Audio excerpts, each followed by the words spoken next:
There's 1,000 different type of decks going on right now in Yu-Gi-Oh! Duel Links. A lot of fun going on. Synchro decks, burner decks, ritual decks, meta decks, meme decks. How do you know which one's best for you? We're gonna talk about that. Let's go! Alright guys, so, Yu-Gi-Oh! Right now could be a bit overwhelming. It's a fun game, it's a very competitive game, it's a very fast-pacing, refreshing game. So, how do you choose the best deck for you? I'm checking a lot of groups, I'm seeing a lot of forum community questions about how do I choose what's best for me? What do I choose as my first deck? Tell me what to do. Well, I'm not going to tell you which deck you're supposed to choose. I'm going to show you what's the best option for you. And I'm going to show you what questions you should be asking yourself when you're going to choose your first deck. And I brought it basically down to 3 different questions. First, what type of deck player are you going to be?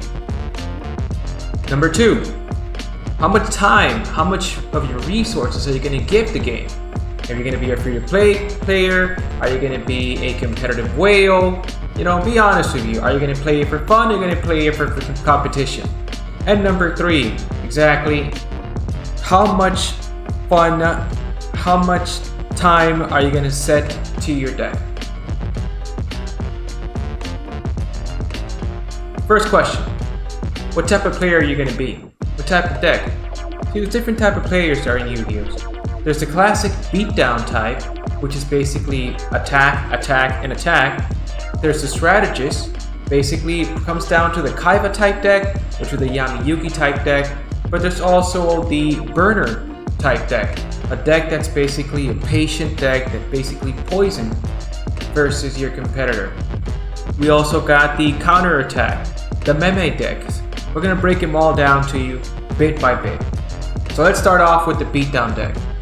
A beatdown deck is usually a deck that focuses solely on high attack and coming right down to your opponent. You're always in your opponent's face. You're coming down at them. Very popular beatdown decks are of course the Blue Eyes decks. The Luna Light monster decks are also beatdowns. There's quite a few. Invoke decks, depending on how you see them, can be considered beatdown as well. Basically, it's decks that focus on attack. There's not much thinking, not much strategy based on them. One of the most famous ones at the moment are the super heavy samurais. They're basically decks that focus on one and one thing only: lethal attack, breaking it down. Now granted, nowadays Yu-Gi is very diverse as a game. So that means that you don't have just one single type. If you break down, you're 100% breakdown. You can have your combinations. But the second type of deck you can have is the control deck. A control deck is a deck that doesn't really have much attack compared to a beatdown deck, but it's basically more of a deck of stopping your opponent, stopping the gameplay, stopping their strategies. They put all these resources, all these clicks on bringing down this huge attack monster, and you do something with your monsters to stop that from happening. Let it be put him in defense mode, let it be destroying the monster, let it be weakening the attack of the monster. It's basically a control deck because it's focused on controlling the outcome of what's going down. Very popular control deck at the moment is the Elemental Saber type deck. That's a control type deck. Another type of control type deck, which could usually be combined with the burner type decks, are for example the Aroma decks. Aroma decks are basically not really much on attack monsters, but basically stalling and stopping your opponent from doing whatever they want to do. Okay, moving along. We also got the tech deck. Now the tech deck, I'm going to show you guys all these decks from different sources of web pages. I just want to mention them real quick and just give you some insight on how you can get those done. Yubel is an amazing example.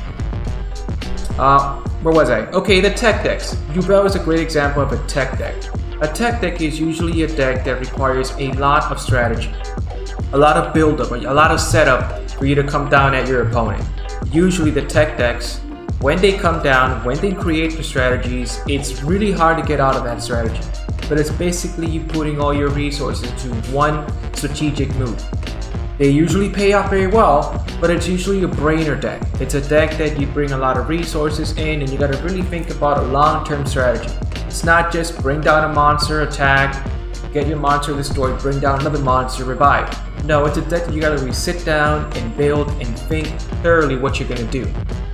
Usually tech decks as well depend a lot on a character skill. Now what's a character skill you're asking about? A character skill is one of the things that we have in Yu-Gi-Oh! Duel Links, different from the trading card game, which is usually the classic people in front of people gameplay, is that you have skills. All the characters, which are all based on the anime at the moment, have a different skill. Let it be life point increase, let it be that it can increase a monster's attack, that you can affect or mess with the person's graveyard. There's a whole bunch of skills that you have currently in Duel Links that you can use with your deck or to change the odds. Usually very tech decks require heavily on the character skill and are usually locked down. For example, there is a character in the GX series that uses monsters called Cyber Dragons, Cyber Darks. Now, the Cyber Dragons are a very classic one-trick pony beatdown deck. They've gotten a whole lot of more support, but gives them a little bit more of support at the moment. They're a bit more diverse, but in core, it's a deck, not much defense, in your face, bring down at you, attack with a Frank God, one turn kill. They have a skill called Cyber Style. Now, Cyber Style is a skill that is very dependent heavily on your situation and the strategy you're going to use with that particular character. If you take that same deck and you use it with a different character, chances are you're not going to get the same gameplay with that other character. Now the meme decks. Meme decks are decks that are actually a whole lot of fun to see play. Not that much of a deck for you to win or compete, but for you to have fun, which is number 3 most important thing you gotta do, or number 1 depending on how you see it. You gotta have fun with your deck. Meme decks are usually decks that either build of very funny critters, very funny characters, or just work in such a strange way that are basically just a deck for you to make fun of. Meme decks could also be monsters that are based on the anime. For example, Joey Wheeler. Joey Wheeler, if you know the anime, is a very common meme deck in Yu-Gi-Oh! Duel Links. Usually when you see somebody playing with Joey, especially first generation Joey, they're usually playing some type of deck that may be some of the monsters from the anime, and it's just basically just a spout of comic relief more than actual serious gameplay. Don't underestimate a meme deck, because you can find some serious players with meme deck. Okay, so now let's break it down to one of the biggest questions and one of the biggest mistakes that I made when I was a rookie. Yu-Gi has changed a lot. I used to play a lot the classic trading card game. So where do you find all this that's going on now? Where do you find the resources? Since Yu-Gi-Oh! Is a very changing game, and it's a game that's always updating, there's always something new in your face. Some of the places you can go are Duel Links Meta. I'm going to switch a bit now. Or you can go to web pages like duellinks.gamecon.co. Or you can also check out Reddit, which is always a great source for information. Now, why is this page considered for many the #1 web page for you to go and get information on Yu-Gi-Oh? Because it's very, very complete. You get information like tier list. A tier list, is basically when you find out what category, what ranking a current deck has. Now, there's a pitfall here. You shouldn't just follow whatever is on tier at the moment, because you can have tier 1, which is the best, or tier 0, when it's unknown, it's confusing everyone and winning a lot of battles, and then 2 weeks later, 3 weeks later, the deck is no longer that type of tier anymore. It can easily drop to tier 3 or just get out of the tier entirely, and there's the next big thing going on. So this is why it's very important to understand that it's basically how much time you want to focus on your deck, how much resources do you want to focus on a deck, and how much fun you're going to have. Sometimes you have a whole lot of fun with your deck and you're not always winning, or you have a lot of fun and you can play the game and enjoy the game for what it is, instead of just chasing whatever deck is amazing at the moment, you're not happy with, you don't feel good with. In my personal example, a deck that I like to call a counterattack stalling deck, which is Brave Keepers. It's a very cool deck. It was currently meta for a while, which is a common word you use in competitions. And I basically got it, and I wasted a lot of my resources grinding and being free to play to get gems to be able to pull packs. And when I had the deck, I didn't really have much fun with that deck, to be honest. I was always trying to mix it up or going back to my classics. I'm more of a beatdown player myself, machine beatdown, so I'm always inclined to those type of decks. For example, Going back to Beatdowns, this is a very classic example of a beatdown deck. Super heavy samurais. Here you can see information on the monsters, what they do, what their effects are, and basically how they work as a whole. Because one of the most important things you gotta take in mind is how does this deck work in conjunction and combination together. Usually decks that are beat down don't tend to have a lot of defense, so you gotta give it back row support. There's your main row, the monsters, and then there's back rows, spells and traps you can use for defense, for protections, or for your strategies. This type of deck is very interesting because it works best when you don't have any cards in the back whatsoever. Most of the effect monsters of these monsters work only if you don't have any spell or traps in your deck. That's basically beatdown at its best. You can always get a breakdown and more information here on these monsters and cards that are currently in the game or cards that are currently in the trading card game, but they could be in the game in the future. There's a very interesting type of monster called ritual monsters. Basically, monsters could be at the moment either classic, bring down on the field monsters like Blue Eyes. It's basically a monster from your main deck to your field. But there's a lot of diversity currently in Duel Links going on. So again, just because a deck is at its core beatdown, control, doesn't mean you don't have any other pinches here of that, pinches here of the other. For example, main current type of combination monsters are either ritual monsters, fusion monsters, synchro monsters. There's also a very special category right now called fusion union, like to call it, like Gladiator Beast. They are fusion monsters that you don't need the fusion spell to be able to get it. Ritual monsters and fusion monsters usually require either a ritual spell or a fusion spell to be able to combine and come down to the field. They work at a separate deck. Now these type of decks could be a whole lot of fun to play, but they're basically a tech deck. They're strategy based decks. It's you prepping a strategy, and if that doesn't work, then you need to find out a way to bring them back. Ritual monsters require monsters in your hand to sacrifice for you to take them down on the field.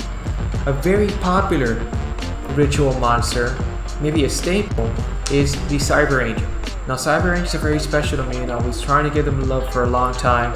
They're fun to play, and most of the resources to get these monsters you can get for free in the game. You don't really have to spend money to be able to get these.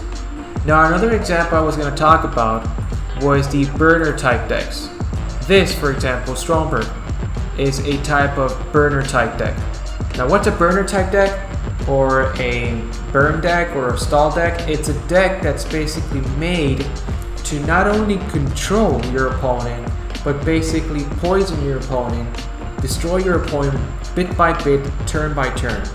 It's not really an aggressive, attack you directly type deck. It's more of a counter attack deck that makes you wait for an opponent to do something for you to either stop it or make him pay for it.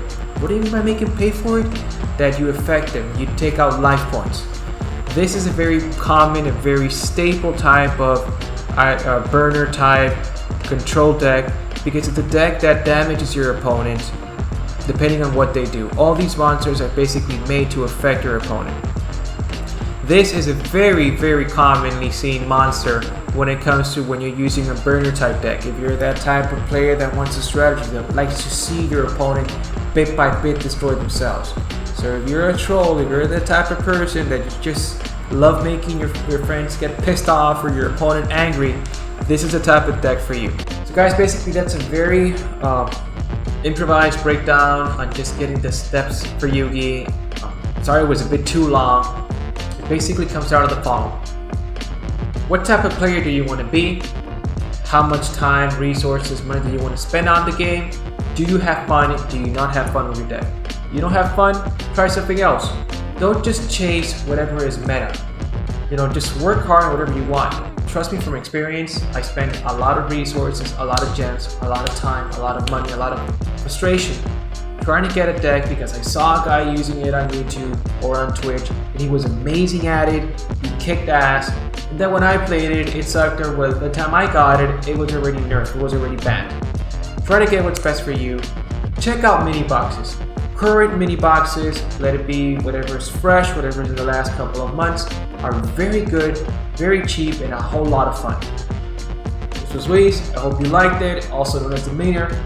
Please like, please subscribe, I really appreciate it. And donations, tips, God, I need donations. Alright, have a nice night, be safe.